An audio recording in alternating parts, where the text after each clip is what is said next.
odayaasha iyo waxgaradka ka soo jeeda beelaha Jibriil Yunis oo maanta shir jaraa'id ku qabtay magaalada Boon ee gobolka Salal ayaa waxa ay si adag u cambaareeyeen xadhiga lagula kacay waxgaradkii iyo odayaasha beesha Jibriil Yunis kuwaas oo ku xidhan xabsiga dhexe ee magaalada Boorama. Xadhiga odayaashani ayaa waxay sheegeen inuu la xiriiro dilkii dhawaan loo geystay askari boolis oo ilaalinayay xarun biyo ballaadhineed oo ka socotay galbeedka magaalada Boorama. hase ahaatee odayaasha beesha Jibriil Yunis ayaa waxay sheegeen inay kala heshiiyeen beesha dilka loo geystay ayna siiyeen qayb ka mid ah magta askariga la dilay. hase ahaatee ayna garaneen sababta xabsiga loogu hayo waxgaradka iyo odayaasha beeshooda, waxayna ugu baaqeen madaxweynaha jamhuuriyadda Somaliland mudane Muuse Biixi Cabdi iyo cid kasta oo ay khusayso in si degdeg ah loo sii daayo odayaashaasi. waxaan hadaladoodii ka mid ahaa waxaan aad iyo aad uga xunnahay haddaan nahay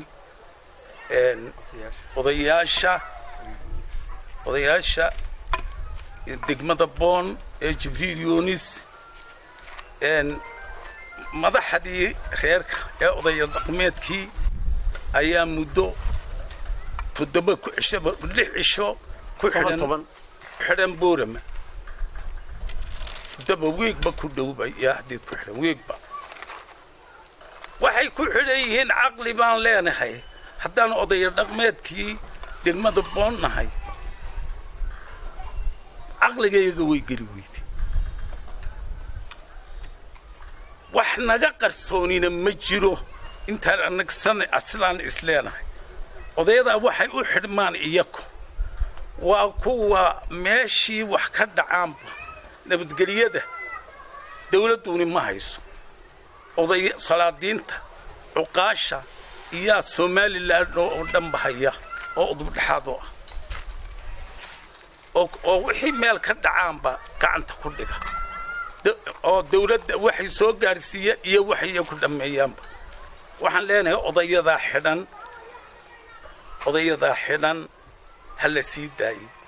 waan isweydiinay dhinac walba iyaan ka eegnay kuwa aan sii daayo leeyahay kuwii xidhay maaha. kuwa aan leenahay hala sii daayo ha sii daayaan sida rag hore aan ka maqlaynay oo Boorama ka hadlay maaha kuwii xidhay waa madaxda sare iyaan leenahay odayaasha la sii daayo. maalinta falkaasi dhacay ninka uu dhintay nin qolulugu halkaa lagu soo toogtay baa Hargeysa yaaloo dhintay. reer awdal buu ahaa. inay ka dhintay wasiiradii xildhibaanadii kuwii baarlamaanka kii ku xigay cid ka hadashay iyo cid wax tacsiidaysay ma jirin. allah naxariistee sarkaal buu ahaa maxamed maxamuud xasan inaabtidii Ruma dhashay. nimankii halkani wasiirada ahaa ee ka batorinayay ninka isbitaalka Hargeysa isagoo dhaawac la keenay wasiir u tagay ma jirin oo reer awdala. xildhibaan u tago reer awdali ma jirin. aaskiisii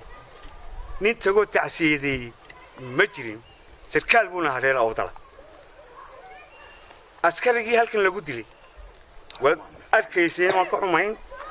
haddana sidii ay dadkii mas'uuliyiinta awdal ee xukuumadda ku jiray ay u ordayeen ee u qaylinayeen ee u tacsiidinayeen waad arkayseen. nin wasiiraa yidhi oo beeshayada ah dilkaa nagaa qabna iyadoo la hubeen bacid qabta ama dalkaa qob ama dadkaa qob yuu wasiirkii yidhi. odayadan xidhan hadalkaa markuu ka soo baxay wasiirka way qaateen. waxay dhaheen hadduu wasiirkeennii inagu xukumay waan qaadanay magtaan bixinaynaa. dadkii dhibtu ay ku dhacday way yimaadeen way heshiiyeen magtii bay siiyeen madaxeygii yay siiyeen. kuwii uu wasiirkaasi u xambaariyey ee falkaa cid gashay ogeyn ee haddana qaatay ee wixii soo dhaweeyey ee magta madaxeygii bixiyey dee haddana in la xidhxidho intii kale laga sugay in la xidhxidho xadhig haddana loogu abaalgudo horta waxa weeyaan dee meel ay weli ka dhacday ama aan ku maqalnay ma jirto oo ah odayadii Jibriil Yoonis ee degmada Boon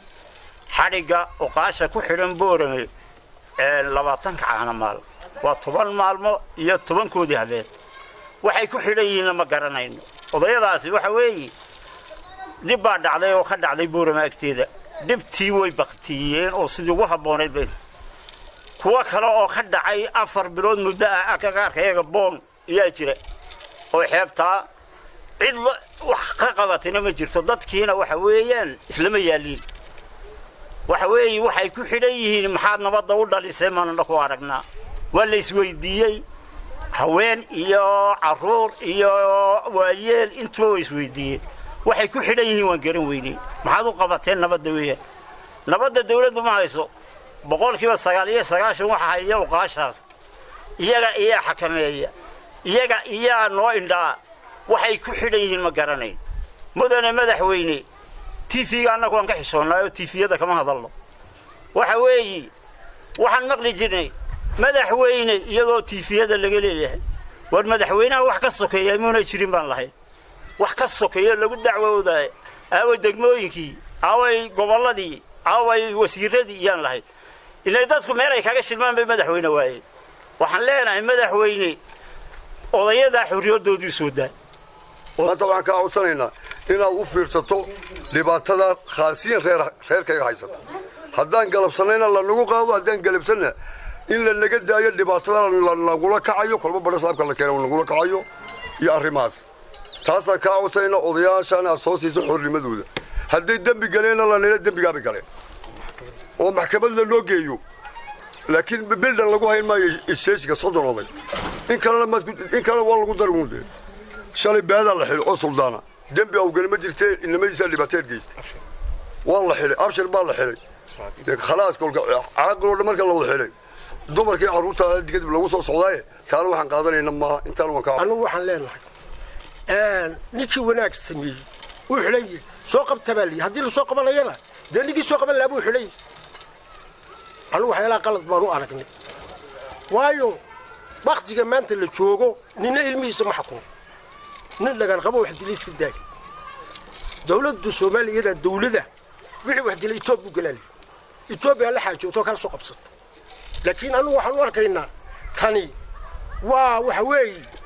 waa magacdoon baan isnid anu waxaan Sakariya Cabdi Sheekh Faarax Sakariya Saxane degmada Boon ee gobolka Salal